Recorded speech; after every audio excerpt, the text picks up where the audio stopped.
Muy buenas noches, tengan todos ustedes bienvenidos a esta tercera edición de ciclo de conferencias de hematología con el doctor Israel Quijano. Antes de comenzar nuestro webinar del día de hoy, vamos a dar unos pequeños anuncios por parte de nuestros patrocinadores y recordarles que la sesión de preguntas pueden ir agregando sus preguntas en el cajón de preguntas y respuestas y el chat está habilitado para que puedan hacer comentarios. También recordarles que es una sesión que será grabada, por lo que van a poder sintonizarla más adelante en caso de que no la pudieran haber visto completa. Muchas gracias por estar aquí, bienvenidos. Vamos con los anuncios de nuestros patrocinadores. Difarbet, en pro de la salud animal, servir es nuestra misión. Muchas gracias, Difarbet, por estar aquí con nosotros.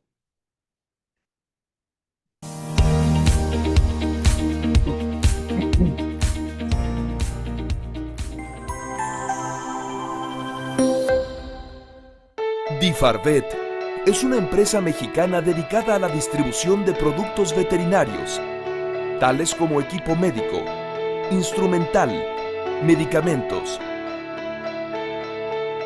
biológicos, entre otros.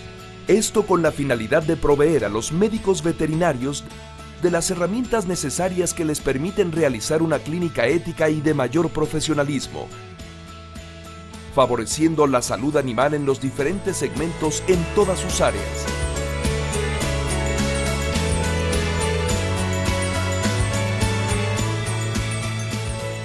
Para nosotros es fundamental brindar un servicio especializado y personalizado que cubra con las necesidades de nuestros clientes, por lo que continuamente nos entrenamos, innovando día con día para ofrecer productos de vanguardia y alta calidad, buscando una mejora continua en nuestro servicio.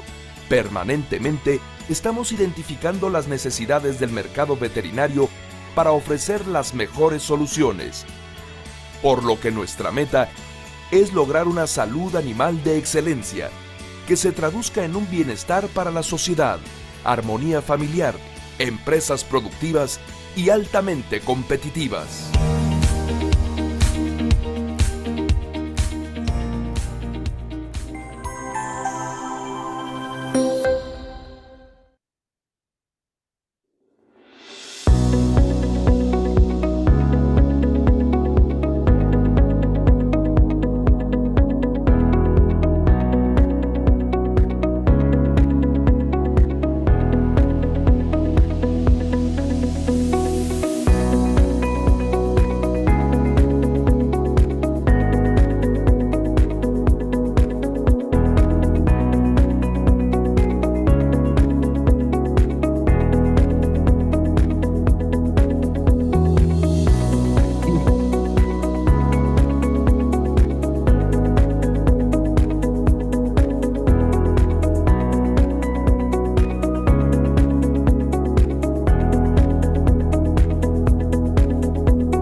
Postbiótico Plus, nuestro regulador intestinal que puede usarse antes y después de algún tratamiento con antibióticos o puede acompañar tratamientos de problemas del sistema digestivo en dos presentaciones, Postbiótico Plus caninos y Postbiótico Plus felinos.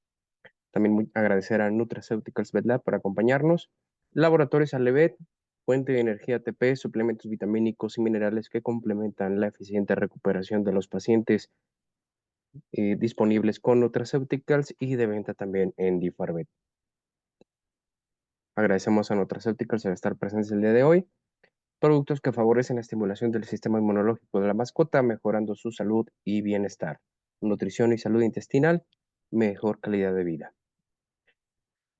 Damos la bienvenida a todos ustedes. Muchísimas gracias por acompañarnos el día de hoy. Agradecemos a nuestros patrocinadores. Me faltó por ahí incluir a MDBet, Medicina Basada en Evidencia, especialistas en equipos médicos y mobiliario para tu clínica veterinaria. Le damos la, la bienvenida también al doctor Israel Quijano. Vamos a darle una pequeña reseña de su trabajo.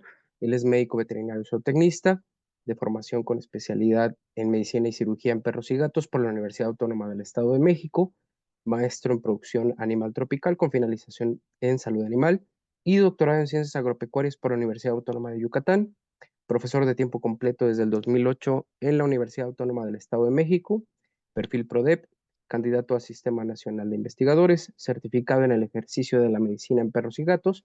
Ha sido jefe del programa de especialidad en medicina y cirugía en perros y gatos, así como coordinador de estudios avanzados en la Facultad de Medicina Veterinaria y Zootecnia. Además, cuenta con 6 artículos publicados en los últimos 3 años. Doctor Israel, ¿cómo está? Muy buenas noches, bienvenido.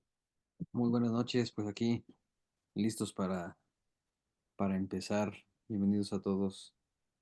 Dejo de compartir mi pantalla, doctor. Pantalla y micrófono son todos suyos. Gracias. Gracias.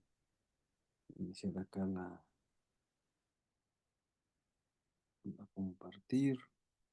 Voy a apagar mi cámara para que no vaya a fallar la velocidad.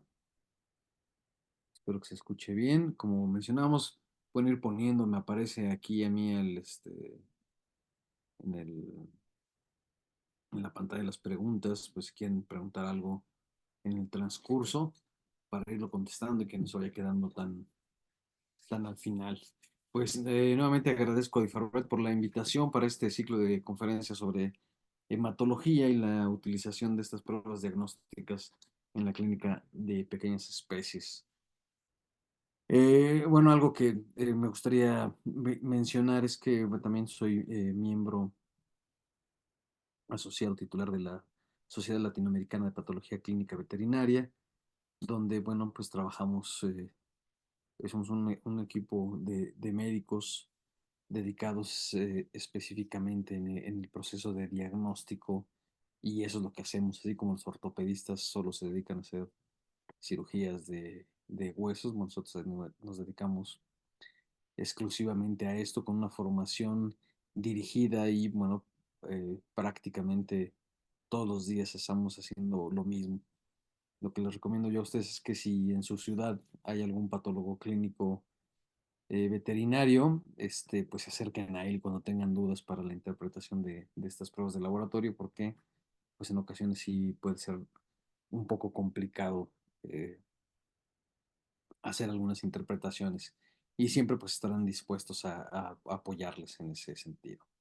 Bueno, pues vamos a continuar y vamos a hablar ahora un poco sobre lo que son las pruebas de coagulación o cómo es que tenemos que evaluar a los pacientes cuando estamos pensando que tiene un problema de coagulación y que por eso está sangrando, ¿no? Entonces, bueno, vamos a iniciar un poco en este sentido y describir que, bueno, el hallazgo de hemorragias, de los distintos tipos de hemorragias que podemos observar, pues es bastante frecuente en la clínica diaria, ¿no?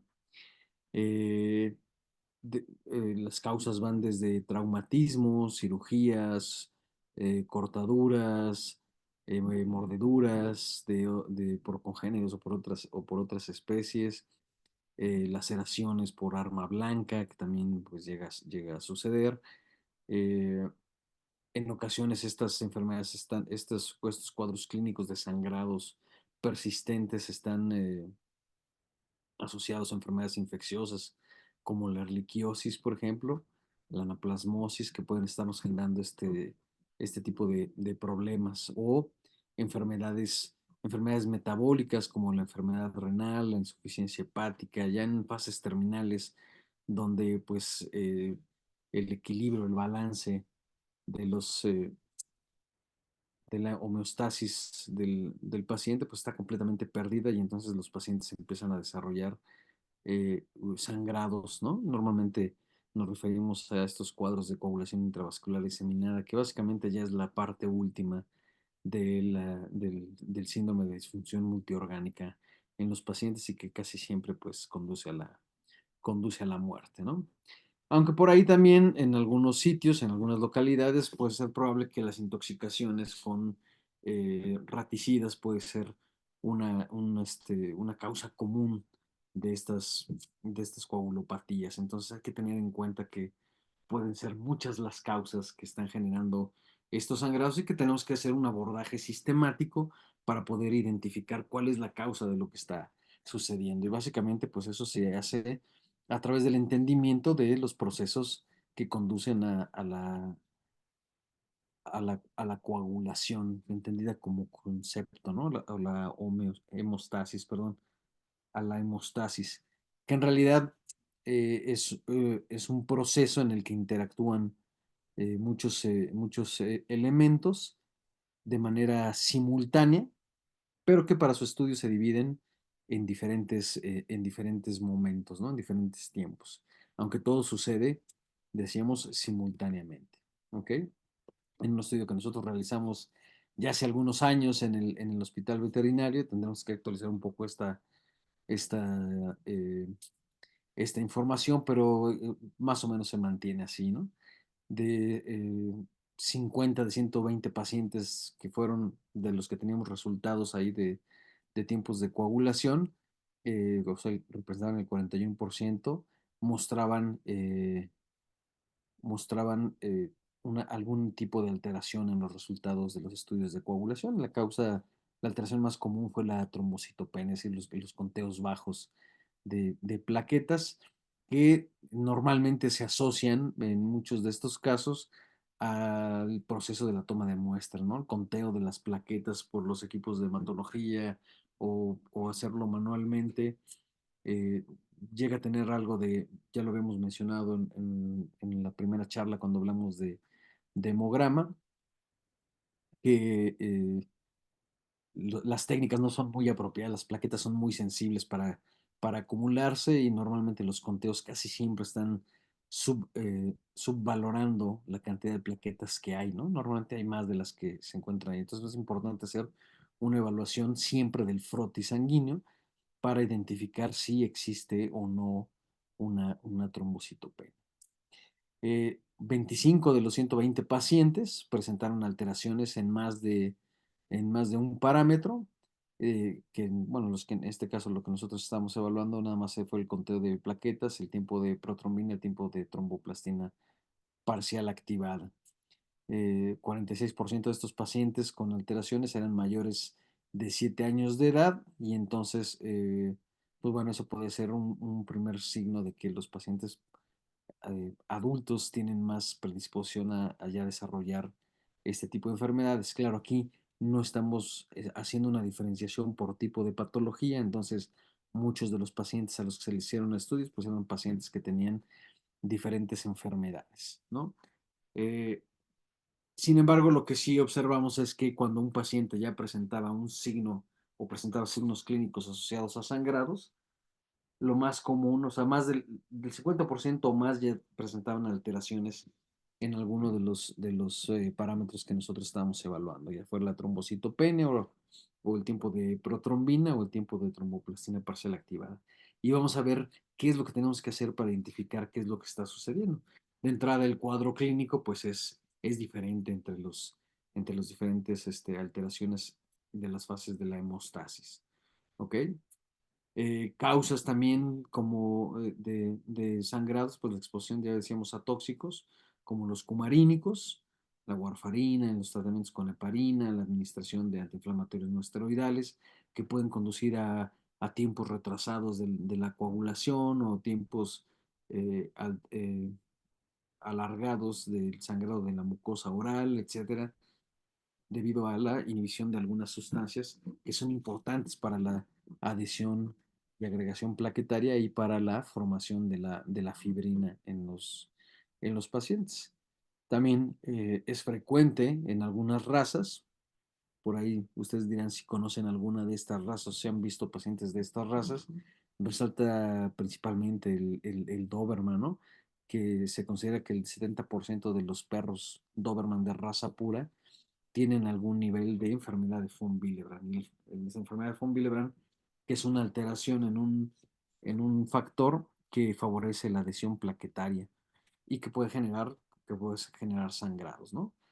Todas estas razas están asociadas eh, a coagulopatías hereditarias. Y cualquiera de las demás razas podría estar de razas puras asociada a deficiencias de diferentes factores de la coagulación, siendo, al igual que en el caso de los humanos, los más frecuentes, los factores más afectados frecuentemente, el factor 8 y el factor 9 que conducen a lo que conocemos como hemofilia A y hemofilia B.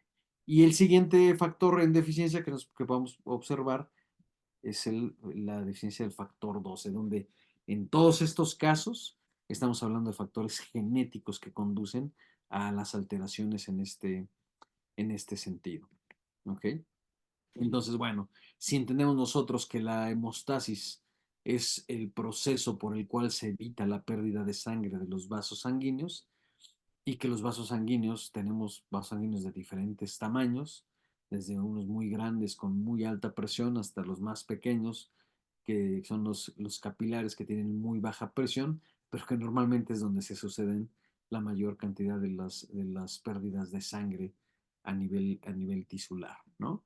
Las arterias, por ejemplo, sangran quizá un poco menos que las venas porque la arteria al tener una musculatura importante genera una vasoconstricción que puede ocluir casi totalmente el flujo sanguíneo hasta que se evite la pérdida de sangre, ¿no? Mientras que las venas pueden estar sangrando hasta que se equipara la presión del líquido con el exterior y deja finalmente de sangrar.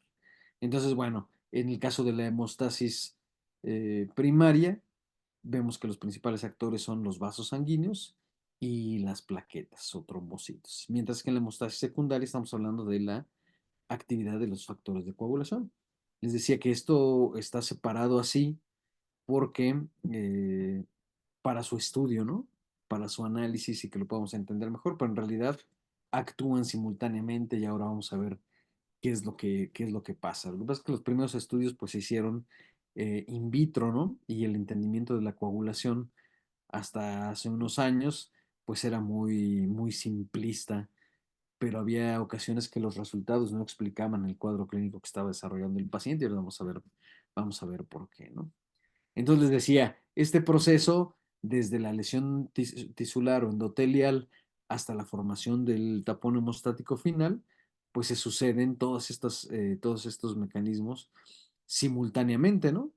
Ya sea por la vía de la coagulación o por la vía de la hemostasis primaria o la actividad de las plaquetas, o hasta la destrucción del propio coágulo para permitir que la sangre siga fluyendo. Se dan cuenta, todo sucede simultáneamente. En este sitio o en este momento se liberan sustancias que provocan vasoconstricción, que provocan explosión del colágeno subendotelial que conduce a la adhesión plaquetaria. El colágeno subendotelial activa los factores de la vía intrínseca de la coagulación. Por otro lado, se libera tromboplastina tisular que activa la vía extrínseca de la coagulación. Estas dos se encuentran en la activación del factor 10 de la coagulación, que conduce a la activación de la protrombina en trombina para convertir el fibrinógeno en fibrina y atrapar a las plaquetas que simultáneamente se fueron adhiriendo mientras se daba este proceso y las fueron en dos fases, ¿no? En un proceso de adhesión y agregación plaquetar que conducen al tapón primario y ya unido a la fibrina, pues al tapón secundario. ¿Ok? Entonces, pero ¿cómo es que esto sucede? ¿Cómo es que la fibrina se une a las plaquetas para conducir al tapón hemostático final? Y bueno, en el trayecto también hay sustancias que activan a la fibrinólisis para que el tapón hemostático no sea tan grande y permite el flujo sanguíneo, porque si no vamos a conducir a isquemia en los pacientes. Entonces, este proceso es simultáneo y en este sentido, pues entendía bastante, pues queda bastante claro, ¿no? El aspecto esquemático de lo que sucede, porque esto, pues, lo que se veía que sucedía in vitro, ¿no? Cómo se activaban los factores de coagulación, cuáles eran los que se activaban y cómo conducían a la formación de fibrina para el caso de los tiempos de coagulación. Y en el caso de las plaquetas, pues es más fácil verlas cómo se iban adhiriendo entre ellas y cómo se iban activando en algunos medios al microscopio, ¿no? Entonces, bueno, veían que había moléculas que favorecían o que en su ausencia no permitían la adhesión plaquetar. Y entonces fue así como fueron descubriendo las distintas patologías. Entonces, vasos sanguíneos, plaquetas, factor de von Willebrand son los principales actores de la hemostasis primaria, donde vamos a ver que estos discos redondos, que son fragmentos de una gran célula que se encuentra en la médula ósea, que se conoce como megacariocito, que llega un momento en el que eh, se destruye o se divide y forma pequeños discos que viajan a través de la sangre, que son más o menos así como esto, ¿no? Son discos planos pequeñitos que cuando se activan empiezan a formar estos pseudópodos para buscar unirse a diferentes superficies. Entonces aquí tenemos ya plaquetas que están activadas y plaquetas que apenas se van activando. Normalmente son así, ¿no? Son pequeños discos derivados de los megacariocitos en la médula ósea. Su producción depende de la trombopoyetina, que es liberada de los receptores de la plaqueta una vez que se activa y que le permite llegar a la médula ósea para estimular la trombopoiesis.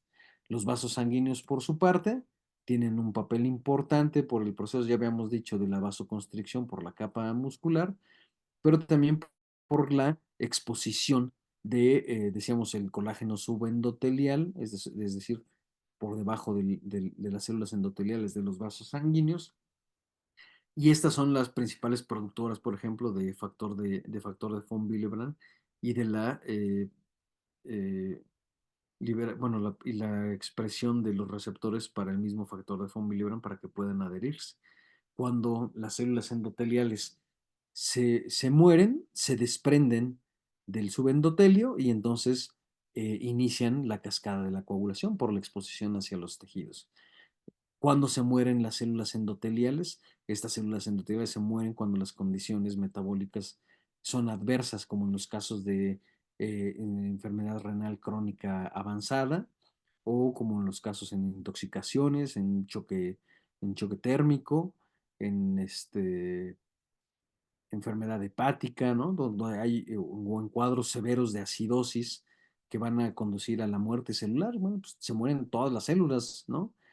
Sin excepción, y entre ellas las células endoteliales, y es lo que conduce al desarrollo de la coagulación intravascular diseminada, porque esos cuadros, por ejemplo, de acidosis metabólicas, este, pues son en enfermedad renal crónica, son sistémicos, ¿no? Entonces se mueren las células en todos lados, no nada más en las que están cerca del riñón, se mueren en todos lados, y eso conduce a la coagulación intravascular diseminada. Bueno, pues el factor de von Willebrand viaja en el plasma y se une a receptores que están en este endotelio y el subendotelio que van a permitir la adherencia de las plaquetas a ese factor de von Willebrand para ocluir el defecto por donde se está escapando o se destruyeron los vasos sanguíneos, ¿no? Entonces, cuando hay destrucción masiva de células, hay formación de trombos por todos lados. Y es que las plaquetas no son nada más tabiques que forman una pared, ¿no?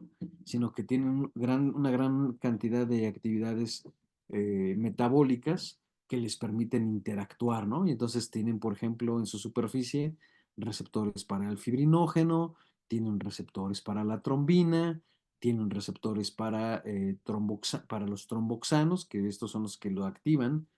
Los tromboxanos activan a las plaquetas para que puedan agregarse y finalmente unirse de manera definitiva, y una serie de receptores que les permiten unirse al endotelio del colágeno, perdón, subendotelial, a través de estos receptores, o al factor de von Willebrand.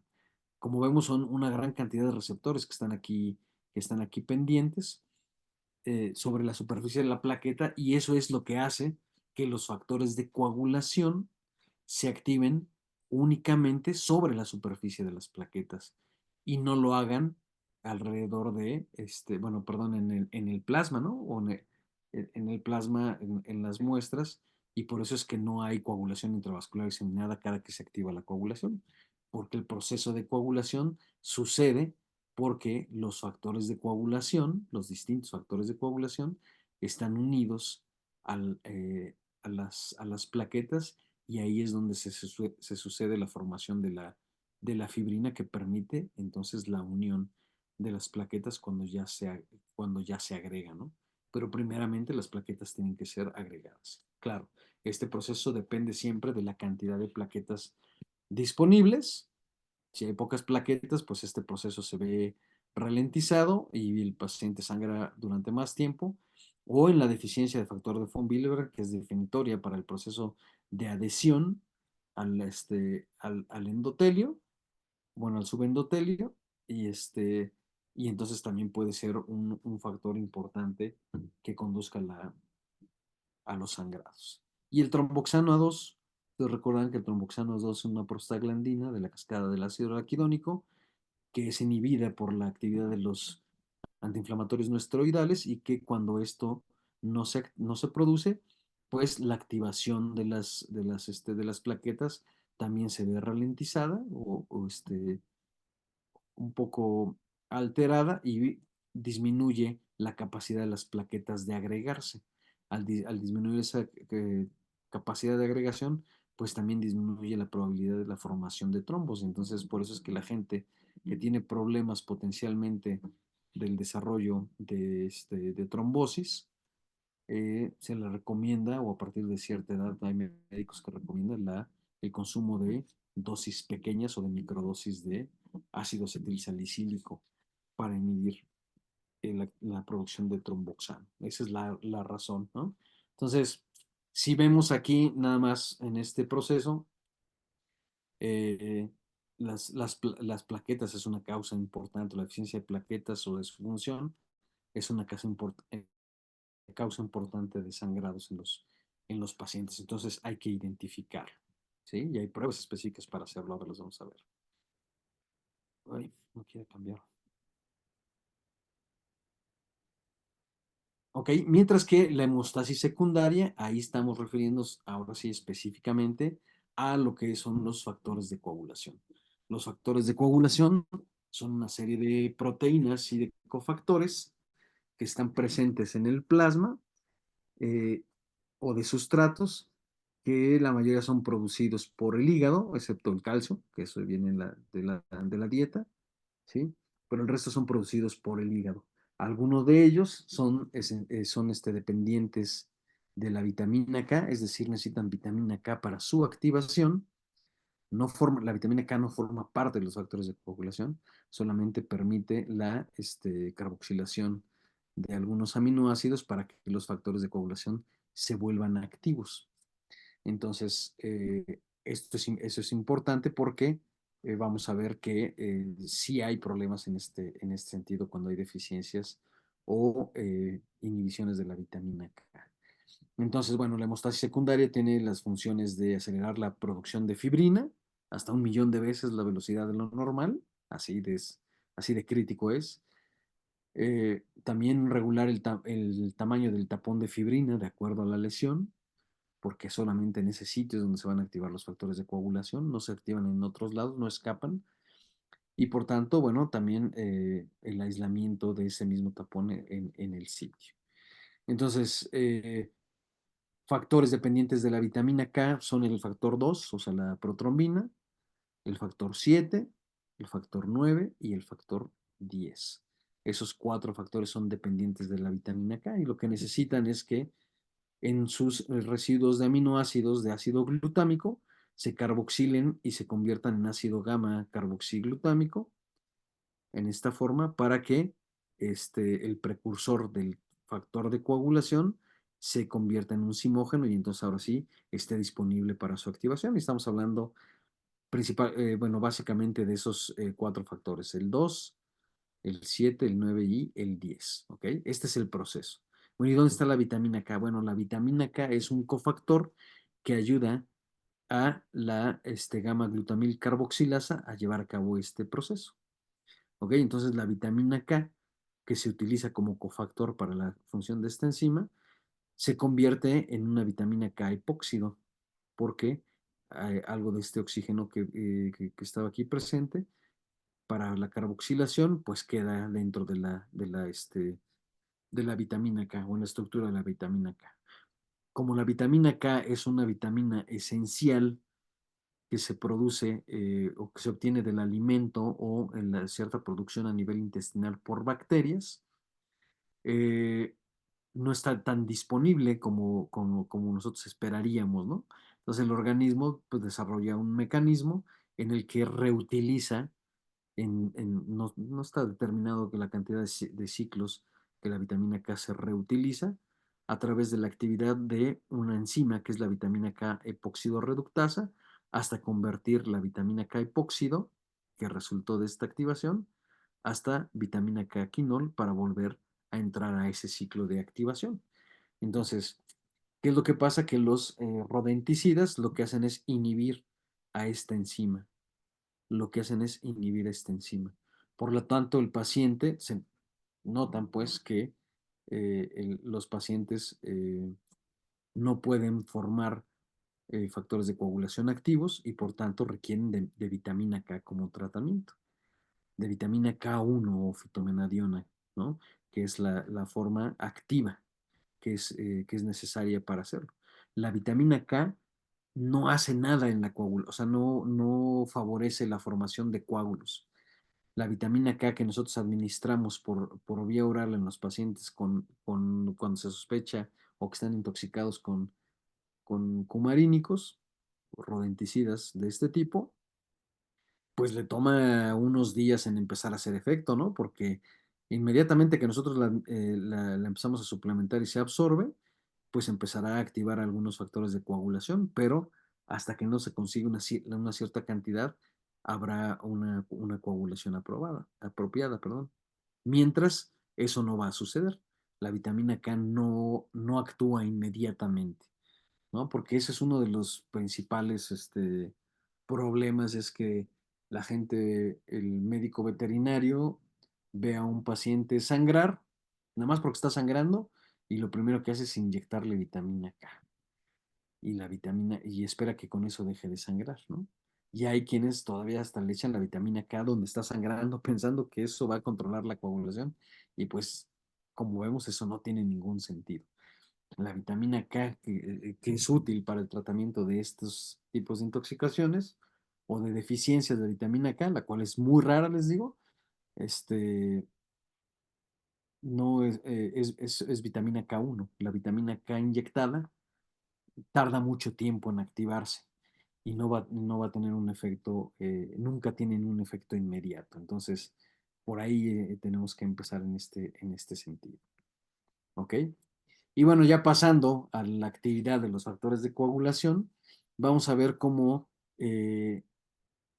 la Y famosa que nosotros conocemos, que es lo que sucede in vitro con el proceso de coagulación, pues en realidad es un proceso mucho más complejo y, y en su complejidad mucho más eficiente, porque no solamente son 2 vías o 2 formas en las que se van activando los factores de coagulación. El objetivo de la coagulación es formar trombina, porque la trombina es el factor que va a convertir el fibrinógeno en fibrina y va a formar el coágulo, pero el factor 2 es capaz de activar a una gran cantidad de factores de coagulación y de factores que inhiben la coagulación, ¿no? También es responsable de eso porque en algún momento se tiene que detener el proceso para que la sangre pueda seguir fluyendo. Entonces, lo que nos muestra en este año eh, la doctora Stephanie es que la teoría es que en realidad las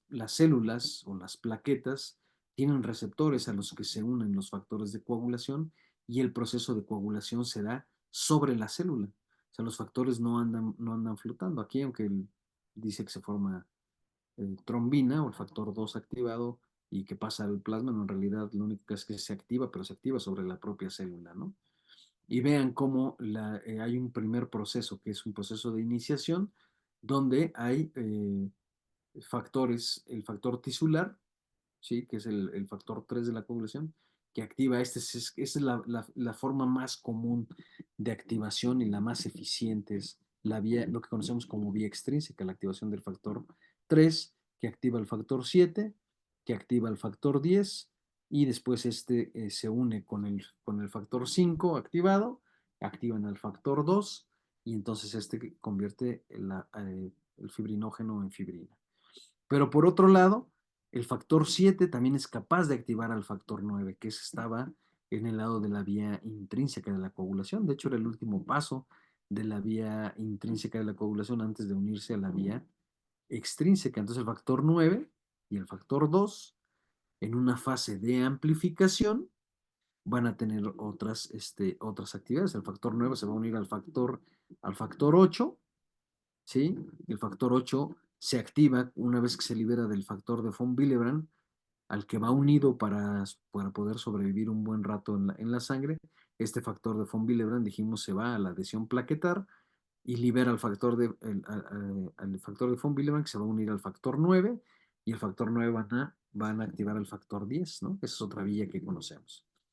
Entonces, bueno, ya decíamos que el factor 10 y el 5 activaban al factor 2, el factor 2 activado activaba más factor 5 para estar más disponible, el propio factor 2 o la trombina activa el factor 11, es decir, el segundo paso de lo que conocemos como la vía intrínseca de la coagulación, y ni siquiera hemos hablado de los factores de contacto, ¿no? Entonces aquí el factor 11 activado va a activar a más factor 9 junto con el factor 7 para que haya más factor 9 activado disponible, que se una al factor 8 y que activen entre ambos al factor 10, ¿no? Y esto se da sobre la superficie de la plaqueta. Y finalmente una última fase de propagación, donde decíamos que ya el factor 11, el factor 8 unido al factor 9 activados, van a activar al factor 10 y este factor 10 va junto con el factor 5 activado, van a activar a más trombina, que se va a convertir, a más protrombina, que se va a convertir en trombina. Entonces, el gran actor de la coagulación en realidad es la trombina, y como vemos, las vías o la forma en la que conocíamos nosotros la activación de los factores de coagulación, en realidad es mucho más compleja, pero eso también la hace más eficiente, ¿no? Entonces, el último proceso, o el gran actor, les decía, es la trombina, que activa plaquetas, que activa la fibrinólisis, ¿sí? Que activa el factor 13 de la coagulación, que es el factor estabilizador de fibrina, que activa el fibrinógeno en fibrina, que activa el factor 10, que activa el factor 11, que activa, etc. Entonces, bueno, esto es lo que sucede en realidad en el organismo. Por eso es que muchas veces cuando hacíamos los tiempos de coagulación antes, pues no nos coincidían los resultados, ¿no? Nosotros esperábamos que si había un tipo de enfermedad u otro, el resultado fuera uno, pero resulta que no hacían match los resultados de los tiempos de coagulación como los conocemos, que así como nosotros los conocemos, en realidad actúan de esta manera, ¿no? Dentro de un tubo in vitro, lo que sucede con los factores de coagulación es esto. In vivo es esto, ¿no? Dentro de los seres vivos. Pero en los tubos lo que sucede es esto. Por eso es que conocemos esta famosa Y, las vías extrínseca e intrínseca de la coagulación. Entonces, el contacto con sustancias extrañas activan al factor 12, que no vimos en el modelo anterior, al factor 12, que es el factor de contacto, y este factor 12 activa el factor 11 activa el factor 9, el factor 9 se une al factor 8 que dijimos que se venía activado porque se liberó del fibrinógeno y entre ambos activan al factor 10. El factor 10 activa al factor 5 y se une a este y activan al factor 2, que es la protrombina. La protrombina activa el factor 1, que es el fibrinógeno, y activa el factor 13, que es el factor estabilizador de fibrina, y entonces forman la fibrina. Esa es por la vía intrínseca de la coagulación. Esto sucede in vitro cuando nosotros exponemos el plasma a sustancias que conocemos como de contacto y que activan esta secuencia de factores de coagulación. Pero cuando hacemos la activación agregando factor tisular, activamos al factor 7, que el factor 7 activa el factor 10, que hace lo mismo, aquí a partir de este momento hace lo mismo, activa el factor 5 y termina en la formación de fibrina. Y esto lo hacemos a través de los tiempos de protrombina, que los tiempos de protrombina, básicamente por la forma en la que está diseñada la prueba, lo que hace es evaluar esta vía extrínseca de la coagulación. Mientras que el tiempo de tromboplastina parcial activada genera la medición de esta vía. En realidad, el tiempo de tromboplastina parcial activada mide el tiempo desde que yo pongo acá arriba el factor de contacto hasta que se forma la fibrina, que eso es lo que miden los coagulómetros. Y en el tiempo de la protrombina, lo que hago es que agrego factor tisular, yo agrego el factor tisular, ¿sí? Porque acuérdense que eso es una característica de la coagulación. Para poder hacer la prueba tengo que tomar una muestra en las mejores condiciones, es decir, tengo que hacer el muestreo en una sola punción. No puedo estar intentando, entrando y saliendo porque no le atino al vaso sanguíneo, porque estoy llenando mi aguja de factor tisular cada que destruyo células cuando estoy entrando, tratando de ubicar el vaso sanguíneo. Si sucede eso, esa muestra ya no sirve porque antes de que esa muestra, cuando empieza a pasar la sangre, arrastra esos factores activados que están en la aguja, y antes de que empiece o que yo empiece a mezclar la muestra con el anticoagulante, pues ya ciertos factores pudieron haberse activado y las muestras se pueden llegar a coagular. Que normalmente lo que dicen, es que el tubo ya no servía, tómala de nuevo. No, en realidad el tubo sí servía, lo que pasa es que si tuve problemas para tomar la muestra, pude haber activado esta vía. Pero bueno, ese es un paso importante. La muestra tiene que ser tomada con pulcritud y la otra es que debemos utilizar plasma citratado. El citrato debe estar al 3.2% citrato de sodio y debe haber una relación anticoagulante sangre de 1 a 9, es decir, una parte de anticoagulante con 9 partes de sangre, porque de esa forma está estandarizada la cantidad de reactivos que van en las pruebas para el tiempo de protrombina y para el tiempo de tromboplastina parcial activada. Y básicamente el más importante de esos es el calcio, porque el citrato es un quelante de calcio que si yo tomo la muestra y dejo el tubo con menor cantidad de sangre de la que marca, entonces tengo un exceso de citrato. Cuando yo agregue el reactivo que contiene calcio, ese calcio va a ser atrapado por el citrato que quedó en exceso en la muestra, en el plasma, y los tiempos de coagulación se van a prolongar. Y me va a dar la apariencia de que el paciente tiene un problema de coagulación, cuando en realidad lo único que pasó fue un problema de muestreo porque no se cumplió con la cantidad de sangre que debería de tener. Entonces esa parte es importante. En ambos casos eso es lo que sucede. Y bueno, la vía común se evalúa con el tiempo de trombina. Básicamente lo que hacemos es agregar un factor que activa al factor 10 para que suceda inmediatamente esto. Estos tiempos normalmente no son prolongados.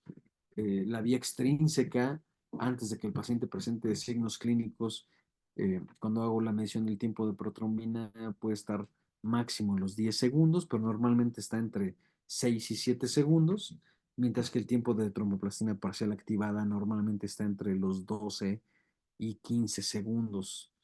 De manera, cuando digo normal es que es lo que se ve en el 95% de los casos. Habrá algunos pacientes que pueden ir por ahí de los 17 segundos y habrá otros que tengan menos tiempo, pero bueno, eso no es significativo ni me preocupa. máximo 20 segundos en esta vía, todavía puede ser considerado aceptable. O puedo hacer la medición del fibrinógeno, ¿no? Y habrá equipos que nos permiten hacer la determinación de esos 4 parámetros. O lo que rutinariamente se hace cuando mandamos al laboratorio es que se hacen únicamente estos 2 parámetros. Y ya si yo quiero conocer el tiempo de trombina de forma específica o el fibrinógeno, pues haré otro tipo de estudios. Pero les digo, ya hay equipos que pueden hacer los 4 simultáneamente. El fibrinógeno normalmente pues lo medimos no para procesos, para problemas de coagulación, sino para problemas de inflamación en grandes especies, ¿no? En caballos y en vacas y borregos, que es donde reacciona más y se utiliza como un marcador de inflamación. Pero bueno, en todos estos eventos están involucrados el calcio, dijimos, y los fosfolípidos. El calcio pues lo bloquea. Por eso es importante mantener la relación de citrato con la sangre, ¿no? Con el plasma para que esto se suceda de manera apropiada.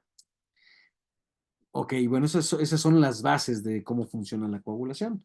Cuando hay alteraciones en algunas de las dos formas o de los dos principales actores de esta coagulación, que son las plaquetas y los factores de coagulación, pues vamos a tener cuadros diferentes, ¿no? Cuando nosotros pensamos que hay un desorden vascular o enfermedad de von Willebrand o una deficiencia de plaquetas en la cantidad, pues lo que normalmente observamos son petequias, los hematomas son raros, los sangrados normalmente son en distintos lugares, es decir, el problema es sistémico, bueno, en ambos casos es sistémico, pero se manifiesta de manera sistémica. Entonces, cuando abrimos la boca del paciente, vemos ahí en la mucosa cómo está lleno de petequias y luego nos asomamos al abdomen y está lleno de petequias.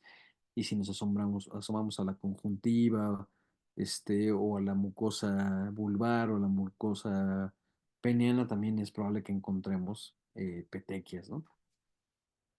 Normalmente el sangrado es en las mucosas, podemos ver sangrados como el paciente está sangrado. Normalmente cuando la alteración es vascular o plaquetar, el sangrado es bilateral, pero en ocasiones puede ser unilateral.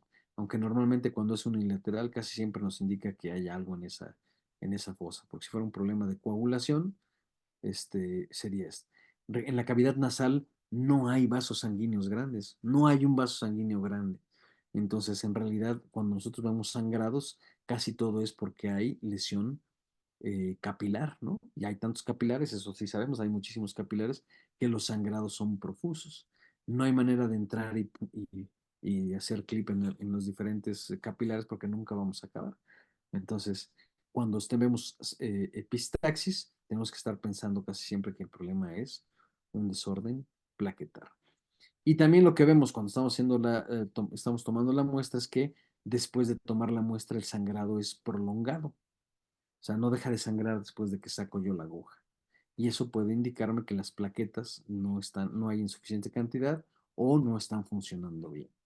Mientras que cuando el problema es de los factores de la coagulación, casi no vemos petequias, lo que vemos más bien son hematomas, ¿sí? Pero los sangrados son localizados, ¿no? Este paciente no es que, ay, es que le rompiste ¿no? Es que rompiste el vaso sanguíneo cuando estás tomando la muestra de yugular. Se dan cuenta aquí el sangrado no es nada más porque se hizo un piquete. Ven el sangrado, cómo se reparte y el hematoma viene a dar hasta acá atrás, ¿no? Eso significa que esa sangre está ya desplazándote hacia ese sitio. Entonces, esto normalmente es porque hay un problema en los tiempos de coagulación. O sea, no fueron suficientes para mantener las plaquetas en el sitio de la ruptura y entonces el paciente empieza a sangrar. Podemos ver IPEMA, podemos ver hemotórax, hemoabdomen, hemartrosis, que es lo que podemos observar en estos pacientes con estas alteraciones. Y lo que vamos a ver cuando tomamos la muestra es que tomamos la muestra, el paciente deja de sangrar y en lo que nos volteamos a pasar la sangre al tubo, y marcar el tubo, regresamos y el paciente está otra vez sangrando. Y sí o no, a muchos de ustedes les ha pasado. Y normalmente pues la toma de muestra para cualquier otra cosa, ¿no? O hasta para canalizar al paciente. Y lo más que llegan a hacer los clínicos es que pues le ponen un algodón, una cinta y lo dejan ahí, ¿no? Y el problema se curó y hay veces que no consideran que ese sangrado, o sea, ¿por qué volvió a sangrar? ¿Por qué volvió a sangrar? Ya no debía haber sangrado, ¿no? ¿Por qué volvió a sangrar después de un tiempo? Pues eso debe ser un indicativo de que yo tengo que hacer estudios de coagulación para ver qué es lo que está pasando en el paciente. ¿Ok? Entonces, ¿qué pruebas debo realizar? Tenemos pruebas clínicas y tenemos pruebas de laboratorio. Las pruebas clínicas es así de sencillo como el tiempo de coagulación activada, que debe estar entre 9 y 130, 90 y 130 segundos. Podemos hacer una evaluación del frote sanguíneo, donde en un campo de inmersión esperamos al menos ver 8 plaquetas por campo para considerar que hay suficientes plaquetas como para que el paciente no esté sangrando espontáneamente, que lo normal es eso, ¿no? Entre 8 y 15 plaquetas. O podemos hacer el tiempo de sangrado de mucosa oral, que es una prueba en la que cuando el paciente no está trombocitopénico, pero da un cuadro clínico similar al que fuera el DPT, que es bueno, porque si tiene suficientes plaquetas, me está aparentando ver un desorden plaquetal. Pues normalmente eso está asociado a enfermedad de von Willebrand, ¿no? Pues aunque hay plaquetas, no se pueden unir porque hay deficiencia de adhesivo. Entonces, aquí es muy variable el tiempo. La literatura marca entre 60 y 250 segundos, pero en la práctica, cuando nosotros lo hemos realizado, los pacientes no pasan de los 30 segundos y dejan de sangrar, ¿no? Un paciente que no está enfermo. Entonces, pero normalmente en cosa de 4 o 5 segundos, las plaquetas hacen su chamba y el paciente deja de sangrar rápidamente. Eso se tiene que hacer, ahorita vamos a explicar cómo, ¿no? Bueno, el frote sanguíneo, pues vamos a ver el microscopio, este es un campo de inmersión, y hago el conteo de plaquetas que hay, ¿no? En este campo, por ejemplo, hay 1, 2, 3, 4, 5, 6, 7, 8, 9, 10, 11, 12, 13, 14, 15, 16, 17, 18, 19, 20, 21, 22, 23, como 20 plaquetas. Cada plaqueta aproximadamente representa entre 15 y 20,000 plaquetas por microlitro. Entonces, este es un paciente con un conteo de plaquetas normal. También me permite ver si las plaquetas son pequeñas como estas o grandes. Si son grandes, cerca del tamaño de los eritrocitos, hablo de macroplaquetas y esas me pueden estar indicando que hay un proceso de trombopoiesis acelerada, ¿no? Entonces ese paciente seguramente sí está sangrando y no es reciente, ¿no? Porque ese proceso también toma unos días en llevarse a cabo. El tiempo de coagulación activada es una prueba clínica en la que utilizamos un tubo que contiene tierras de diatomea, es decir, unas salecitas ahí que derivan, al parecer, de los corales, que tienen un tamaño específico y una cantidad específica, y lo que hacemos es nosotros poner un volumen de sangre entre 2 y 3 mililitros y mezclarlo con esas que van a actuar como factores de contacto, que van a activar la coagulación, y entonces contamos el tiempo después de que lo ponemos en el tubo. Idealmente este tubo tiene que estar en un baño María a 37 grados centígrados. Entonces tomamos el tubo, ponemos la muestra, lo mezclamos, lo ponemos en la incubadora, que bueno, antes de mezclarlo con la muestra ya debe estar un poco atemperado a los 37 grados. Agregamos la muestra, luego lo regresamos. No sé, cada 5 segundos más o menos estamos levantando el tubo y mezclándolo, y vamos a marcar desde que iniciamos el tiempo hasta que cuando lo levantemos la sangre deje de circular. Y ese sería nuestro tiempo de coagulación activado.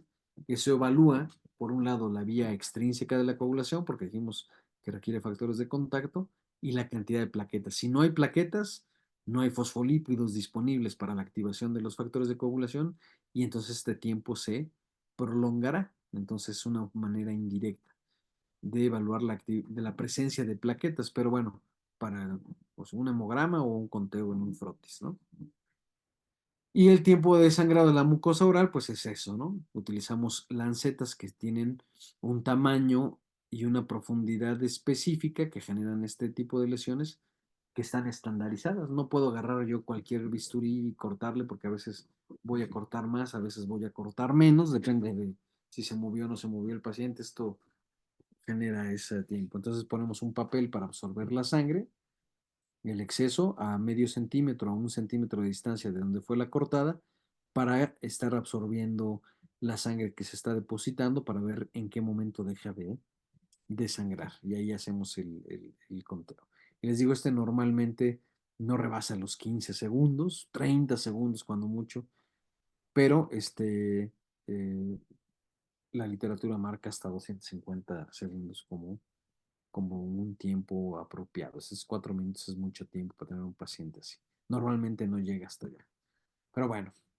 Y luego están las pruebas de laboratorio, que ya son pruebas avanzadas que requieren un equipo específico. Y aquí sí es donde vamos a hablar de estos tubos sí tratados, porque lo que vamos a obtener es ese plasma, ¿no?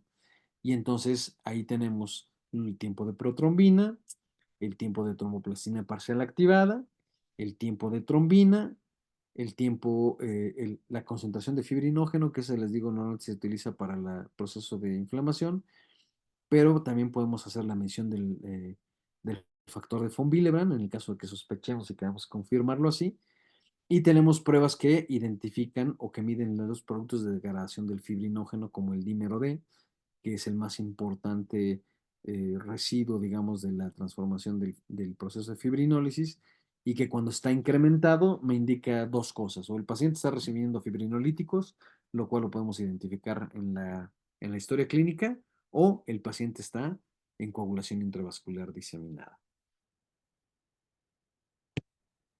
¿Ok? Entonces les digo, nosotros podemos utilizar los equipos que traen ya los 4 factores que miden, como el CMATI, que es con el que disponemos del equipo, o podemos hacerlo con coagulómetros clásicos, ¿no? Que requieren pipeteos por cada uno de los tiempos para poder hacer la medición. Básicamente aquí lo que medimos es, aquí, estas son cámaras de incubación, y aquí es el lector, aquí pongo el plasma con reactivos, aquí tengo otros reactivos que después agregaré acá, y aquí me va a marcar el tiempo en el que este lector, aquí la muestra lleva un balín que está dando vueltas, aquí adentro hay un imán que hace que el balín dé vueltas, y cuando el balín deja de moverse, porque ya se formó fibrina, se detiene el reloj y ya me dice cuánto tiempo hay. Entonces, bueno, esta ya es una forma más apropiada de hacer la medición de los tiempos de coagulación, porque ya los estamos midiendo de manera específica.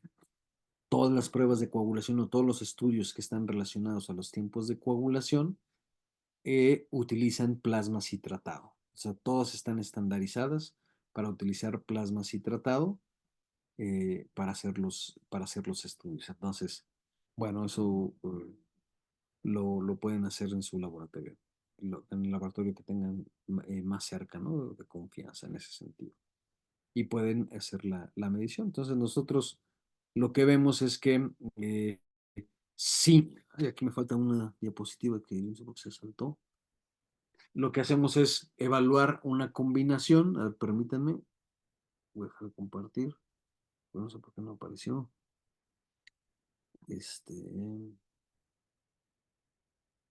Hacemos una combinación de resultados para evaluar lo que está pasando en los pacientes, y una vez que hago las diferentes pruebas, pues hago un algoritmo para determinar qué es lo que está sucediendo. Entonces, cuando tengo pacientes con trombocitopenia, cualquiera que sea la causa de esta, ya sea un aumento en el consumo, falta en la producción, destrucción por inmunomediada, destrucción por agentes infecciosos, como en el caso de la erliquiosis que vamos a ver acá abajo, lo que vemos es que el tiempo de sangrado de la mucosa oral está elevado, el tiempo de coagulación activada está elevado, pero los tiempos de protrombina y tromboplastina parcial activada se encuentran normales, iguales que que los productos de degradación del fibrinógeno. Cuando hay una intoxicación con cumarínicos, dijimos que estaban afectados los factores 2, 7, 9 y 10, que están básicamente en las tres vías de la coagulación, la extrínseca, la intrínseca y la común, y por tanto todos los tiempos de coagulación, excepto el tiempo de sangrado, van a estar aumentados, porque aquí solamente estoy evaluando plaquetas. Y como no se forma fibrina, pues tampoco se forman productos de degradación del fibrinógeno, puede estar normal. En el caso de la hemofilia A o hemofilia B, que es deficiencia de factor 8, deficiencia de factor 9 o deficiencia de factor 12, que sería otro tipo, lo que vamos a ver es que están alterados los tiempos que evalúan la vía intrínseca de la coagulación, como el tiempo de coagulación activado o el tiempo de tromboplastina parcial activada. ¿Ok?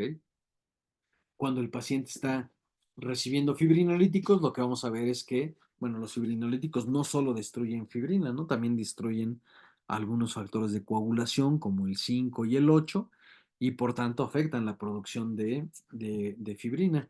Y como vimos, el tiempo de protrombina y el tiempo de tromboplastina parcial activada en realidad son la medición desde que agrego yo el reactivo hasta que se forma fibrina. Entonces, como están afectados esos otros factores, pues también se ve retrasada la formación de fibrina. Y eso es lo que voy yo a observar. Claro, como estoy administrando fibrinolíticos, voy a tener un aumento en la concentración del dímero D porque hay fibrinolíticos, pero eso me lo va a decir la historia. En el caso de la insuficiencia hepática, pues, se comporta muy parecida con la activación de los cumarínicos, ¿no? Porque básicamente, pues son los factores de coagulación que no se están produciendo y que van a aumentar los tiempos de coagulación como tal. No se producen factores de degradación del fibrinógeno, pues está normal. Y en el caso de la coagulación intravascular diseminada, pues lo que vamos a observar es que todos los tiempos están aumentados. Pero como puede haber otras causas que conducen a eso, solamente la determinación del dímero D o productos de degradación del fibrinógeno me van a confirmar que ese paciente está en coagulación intravascular diseminada. Los pacientes con enfermedad de von Willebrand van a tener eh, un aumento en el tiempo de sangrado de la mucosa oral, ¿sí? Pero no conducen a trombocitopenia, entonces solamente van a tener aumentado este tiempo, mientras que todos los demás están normales, a diferencia de la erliquiosis que sí provoca ¿cómo se llama? Trombocitopenia, y entonces el tiempo de coagulación activada sí está disminuido, ¿ok? Aunque en estos dos también están involucrados la medición de estos dos, los fosfolípidos plaquetarios, esos se administran o se agregan junto con los reactivos, ¿no? Están en los reactivos, entonces van a estar normales porque aquí yo los estoy agregando en el reactivo, no necesito de plaquetas. De hecho, lo que nosotros hacemos es centrifugar la muestra para obtener el plasma. Lo que uso es el plasma. Las plaquetas están separadas. No tiene que ver los fosfolípidos plaquetares de las plaquetas de la muestra con el proceso de la medición de los tiempos, porque esos no los tomo, ¿no? A menos que contaminen la planta cuando estoy haciendo eso. Y bueno, esta es la forma en la que yo puedo ver qué es lo que está pasando. Si ya quiero yo saber si es el factor 8, 9 o 12 que me van a dar resultados similares, para saber cuál es, pues tendré que hacer la medición específica o mandar a hacer la medición específica de cada reactivo. Si yo quiero confirmar que este aumento en el tiempo de sangrado de la mucosa oral es por deficiencia de factor de von Willebrand, entonces tengo que medir el factor de von Willebrand. Esa es una prueba que está, el costo, bueno, el que nosotros hemos hecho en alguna ocasión, lo mandamos a un laboratorio de Estados Unidos y costó $190, ¿no? Más envío, fueron como $205. Nada más el estudio de la medición del factor de von Willebrand. Y salió normal, ¿no? Bueno, queríamos descartarlo, tuvimos que buscar otra causa. Entonces, esto normalmente no lo hacemos. Hay otros equipos que pueden determinar esto como hay aparatos que miden la función plaquetar, el FP100, que es un equipo que está disponible para las salas de terapia intensiva, donde evalúan básicamente la cantidad de plaquetas y la actividad del factor de von Willebrand con unas plaquitas que miden en cuanto que tienen un hoyito en el centro y miden el tiempo en el que están haciendo circular la sangre por esa plaquita hasta que se cierra, ¿no? Porque tiene factores que activan a las plaquetas y se van a ir uniendo hasta que se cierra. Cuando deja de circular la sangre, determina ahí el tiempo y sabemos si está funcionando bien o no. Pero eso todavía está un poco lejos de nuestro alcance en este momento. Entonces, bueno, una vez que yo tengo esto identificado, pues ya sabré qué es lo que tengo que hacer, ¿no? Si es una intoxicación por cumarínicos, pues tendré que dar terapia con vitamina K. O si el paciente está en coagulación intravascular diseminada, pues lo ideal es hacer una transfusión de plasma fresco, principalmente, porque ahí están todos los factores de coagulación, hasta el factor de von Willebrand activo, y controlar la causa que me está generando el SIDA. En caso de insuficiencia hepática, pues ahí no hay mucho que hacer. En caso de que los pacientes están recibiendo fibrinolíticos, pues bueno, reducir la concentración. Para el diagnóstico de erliquiosis, pues tengo que hacer pruebas para identificar el antígeno de la erliquia o del anaplasma y entonces dar el tratamiento específico. Para el caso de la trombocitopenia inmunomediada, ahí tenemos que descartar todas las otras causas y si no hay ninguna presente, entonces lo que vamos a hacer es eh, determinar que es trombocitopenia inmunomediada y el tratamiento pues es terapia inmunosupresora. Entonces, bueno, cuando antes de iniciar una terapia, tenemos que tomar las medidas preventivas para ver qué es lo que qué es lo que vamos a hacer con los pacientes. Un paciente que está sangrando, que tiene una coagulopatía que le provocó un sangrado importante, pues va a requerir de diferentes tipos de técnicas para evitar que siga sangrando, ¿no? Hasta la transfusión sanguínea. Entonces, aplicar presión sobre la herida para evitar el sangrado, si es evidente dónde está el sangrado, pues bueno, con eso vamos a disminuir la pérdida de sangre. Los pacientes que estén deshidratados, pues hay que rehidratarlos. Aquí tenemos un problema con los expansores de plasma cuando los pacientes están en estado de choque, porque los expansores de plasma eh, inhiben la actividad plaquetar y entonces puede seguir sangrando el paciente, ¿no? O puede agravarse el sangrado del paciente, pero bueno, se tienen que tomar las diferentes medidas eh, de precaución para poder iniciar la terapia, ¿no? Debemos tomar las muestras para hacer la evaluación antes de iniciar la terapia para saber qué es lo que está pasando, ¿no?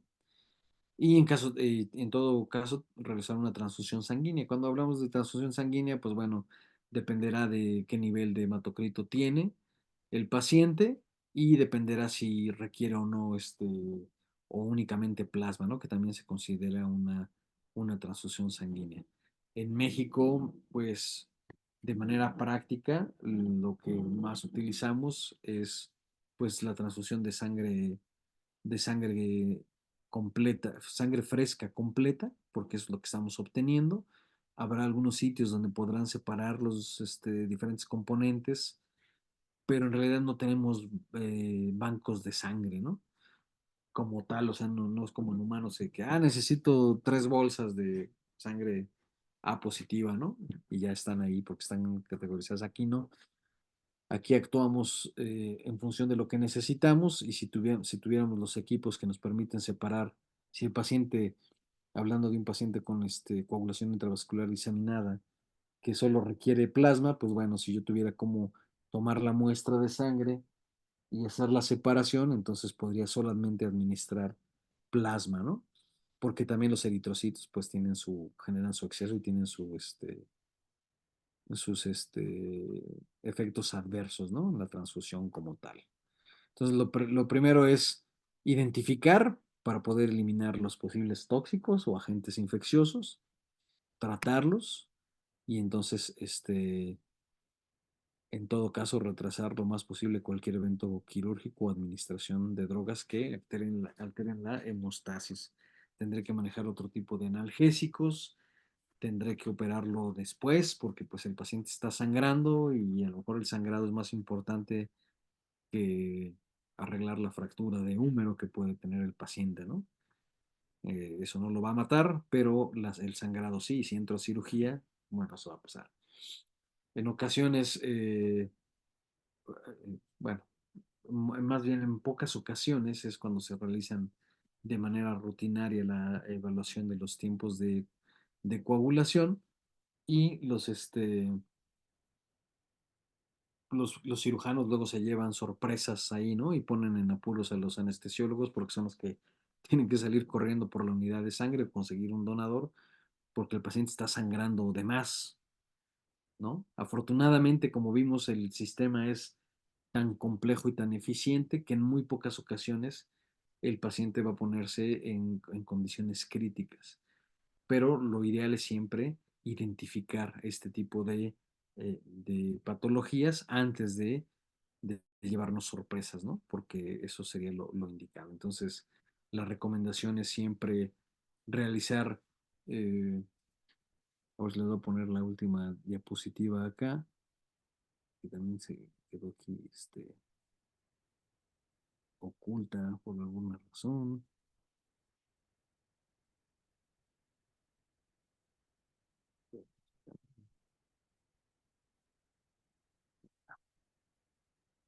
¿No? En realidad no hay coagulopatías o no se diagnostica, ¿no?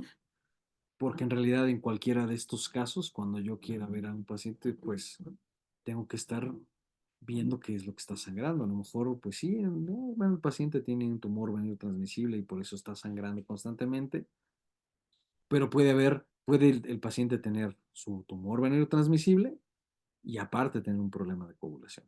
O sea, el que tenga una no exime la otra. Y un paciente que tiene tumor venérea transmisible requiere la administración de un medicamento que a la larga va a conducir a una disminución en la producción de plaquetas. Y si yo no tomo en cuenta eso, entonces es probable que también se me pueda complicar, ¿no? No se diga a los pacientes en los procesos de cirugía o en los pacientes que tienen patologías como estas, ¿no? Una piómetra aquí gigantesca y una vejiga aquí ya toda necrosada, que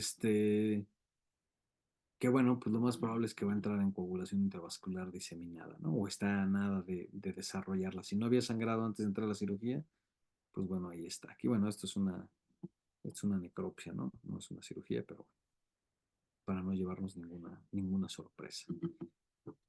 Y bueno, pues yo con eso concluiría mi participación. Aquí les dejo algunas imágenes de la zona de Toluca, que es donde nosotros nos encontramos, donde se encuentra el Hospital Veterinario de la Universidad Autónoma del Estado de México. Aquí el cráter del Xinantécatl, mejor conocido como Nevado de Toluca, con sus dos lagunas, ¿no? La Laguna del Sol y la Laguna de la Luna, que son muy grandes. La Catedral de San José, que es esta, más que por dentro. Nuestros portales, que es una zona para visitar muy frecuentemente. Nuestro festival de Día de Muertos para noviembre de cada año, que se celebra la Feria del Alfeñique, el Cosmovitral, el Zoológico de Zacango, aquí muy cerca la zona arqueológica de Teotenango, que vale la pena ir a visitarles, preciosa. Y bueno, este, la comida típica de aquí de Toluca, ¿no? El chorizo, que es muy famoso. Quizá no el mejor, pero es muy rico. Entonces, bueno, sería todo de mi parte. No sé si tengan alguna pregunta, podemos contestarla ahora.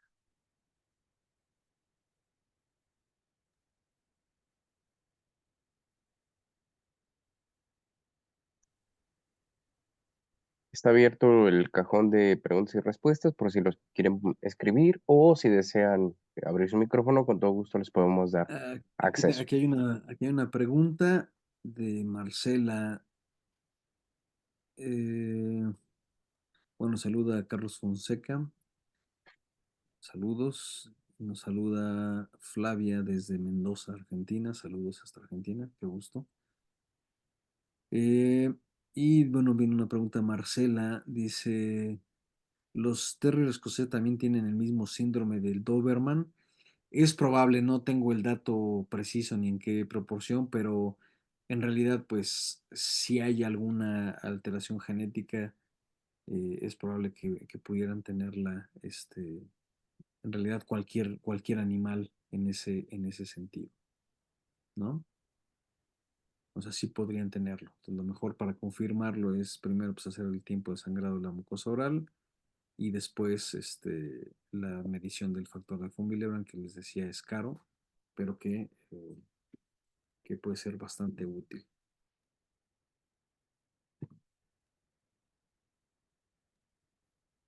Creo que no hay más Vamos a preguntas. dar unos 2 minutos Sí, por si si están quieres, redactando sus con preguntas, confianza, ¿eh?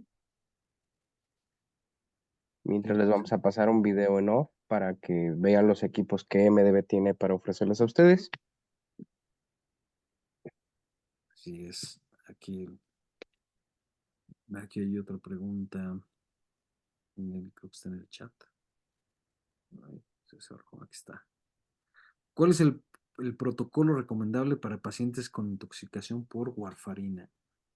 O cumarínicos, ¿no? Porque en realidad la warfarina es la que se da, la que es terapéutica, pero cuando sospechas o tienes la confirmación de intoxicación por cumarínicos, lo primero que se tiene que hacer es tener los tiempos de coagulación basales en el momento que te llegue el paciente, porque la intoxicación por cumarínicos es dosis dependiente, entonces eh, a veces aunque el paciente si el paciente consumió antes de 2 horas y hay evidencia de que consumir los cumarínicos se puede provocar el vómito de ser lavados y disminuir la cantidad de absorción de los cumarínicos. La otra es que podemos calcular la cantidad, porque hay diferentes tipos de cumarínicos de primera, segunda, tercera, cuarta generación. Entonces, cada uno tiene una dosis diferente. Es saber si se puede identificar cuánto consumió o durante cuánto tiempo lo consumió, para saber si está en riesgo o no. Pero bueno, ya sabemos que si lo consumió, no pudimos hacer lavado y entonces mido los tiempos de coagulación y empiezo la administración de vitamina K. La vitamina K, normalmente el paciente cuando se intoxica van a pasar entre 4 y 7 días antes de que yo empiece a ver los sangrados, ¿ok? Porque pues el organismo ya tiene su vitamina K y hasta que no se agote esa vitamina K dejarán de activarse factores de coagulación, ¿ok? Entonces,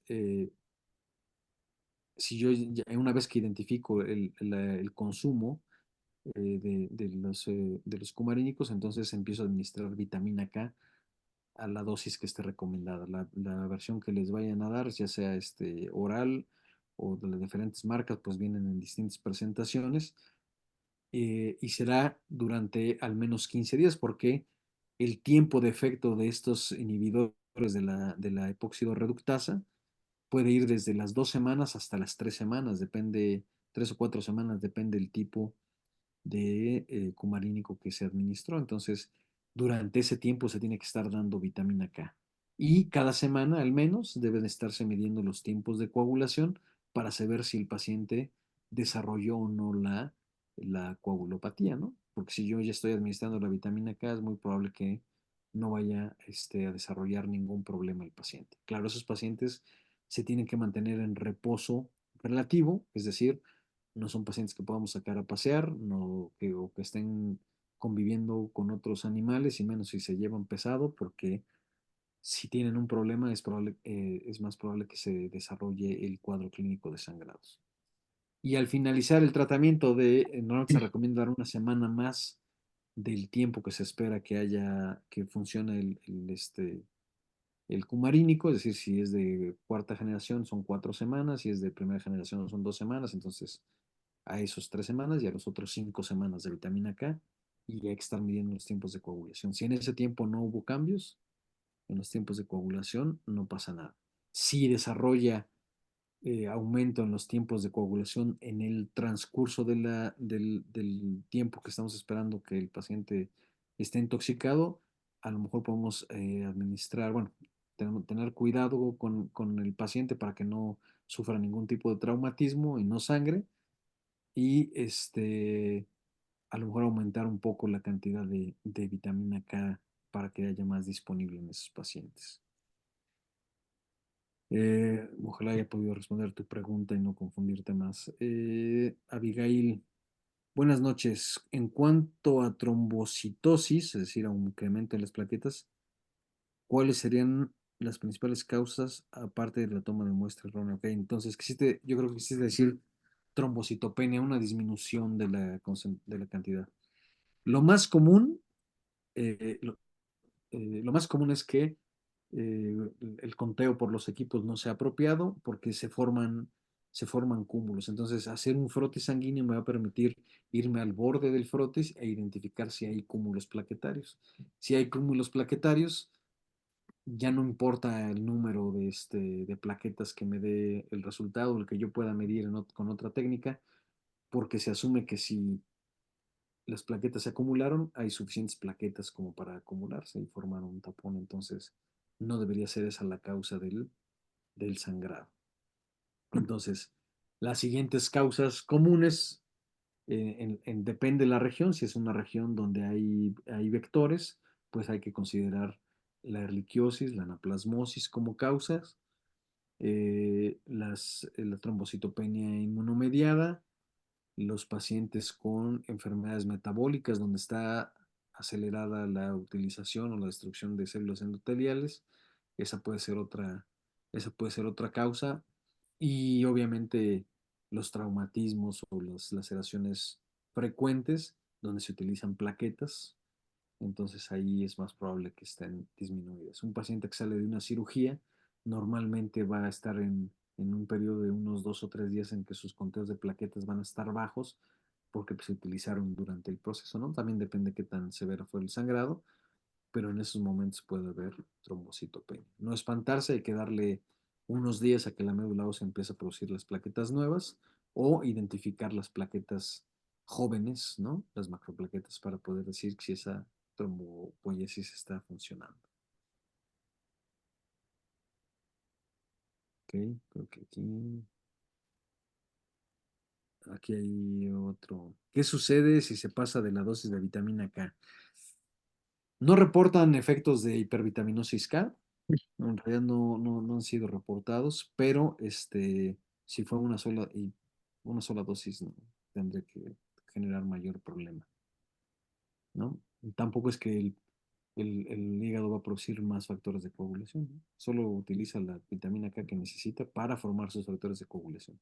Recuerden que la vitamina K ni forma parte de los factores de coagulación, ni acelera la coagulación. Simplemente activa los factores de coagulación.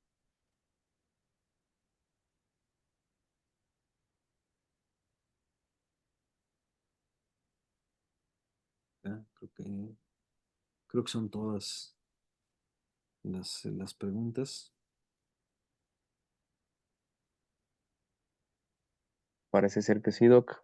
No sé si quieras darle a nuestra audiencia un mensaje antes de hacer el cierre. Bueno, pues la recomendación que me queda a mí por hacer como patólogo clínico es que hay que saber utilizar las herramientas con las que disponemos, ¿no? Tenemos herramientas muy poderosas, muy a nuestro alcance. Afortunadamente, la tecnología nos alcanzó y los equipos están más disponibles que nunca, ¿no? A costos razonables, pero hay que aprender a utilizarlos profesionalmente, ¿no? Para poder obtener el mejor beneficio para nuestros pacientes, que al final es para lo que estudiamos medicina veterinaria, ¿no? Para restaurar la salud de los mismos pacientes. Entonces, acérquense si tienen dudas a un patólogo clínico para que puedan obtener el máximo de sus equipos. Muchísimas gracias, doctor. Y muchísimas gracias a todos ustedes por estar el día de hoy en nuestro ciclo de conferencias. Estén pendientes en nuestras redes sociales para próximos eventos digitales para todos ustedes. Le damos un gran agradecimiento al doctor Israel Quijano Gracias a por, ustedes por la por su invitación. ciclo Y pues, Doc, estamos ahí en contacto. Seguramente por ahí la compañera Caro se va a poner en contacto contigo. Hay una última pregunta, no sé si la quieras contestar. Montserrat de la Cerda, creo que la conozco. ¿Cuál sería el método diagnóstico para una trombocitopenia inmunomediada? Como mencionaba, la trombocitopenia inmunomediada es diagnosticada. Bueno, podrían medirse anticuerpos antiplaquetarios, pero no es una prueba que esté disponible muy comúnmente. Tú que estás en una zona en la que sí hay vectores, lo primero que tienes que hacer es descartar las enfermedades infecciosas más comunes y entonces hacer el diagnóstico. Nosotros aquí hemos hecho a últimas fechas varios diagnósticos, principalmente en machos. Eso he notado que la trombocitopenia inmunomediada se ve más en machos y la anemia hemolítica se ve más en hembras inmunomediadas en ambos casos. Pero principalmente es que se hace por descarte. Descarto las causas más comunes en función de la epidemiología en donde estoy y entonces hago el tratamiento. Y responden bastante bien, ¿no? El problema es que el exceso de glucocorticoides eh, luego tiene efectos secundarios importantes, ¿no? Saludos. Ahora sí Muchísimas ya. gracias, Doc. Pues bueno, quedamos nosotros ahí a sus órdenes, a su consideración. En pantalla estarán viendo las direcciones de internet y los teléfonos de atención al cliente, tanto de Diforbet, de MDBet y de Nutraceuticals, para que tengan ustedes, acérquense para que puedan tener información sobre algo que sea del interés de ustedes. Muchísimas gracias a todos ustedes por acompañarnos el día de hoy. Esténse pendientes para próximos eventos de manera digital. Y pues, muchísimas gracias por estar. Nos vemos en la próxima. Doctor Israel, gracias. Gracias a ustedes. Saludos. Buenas noches. Que estén muy bien.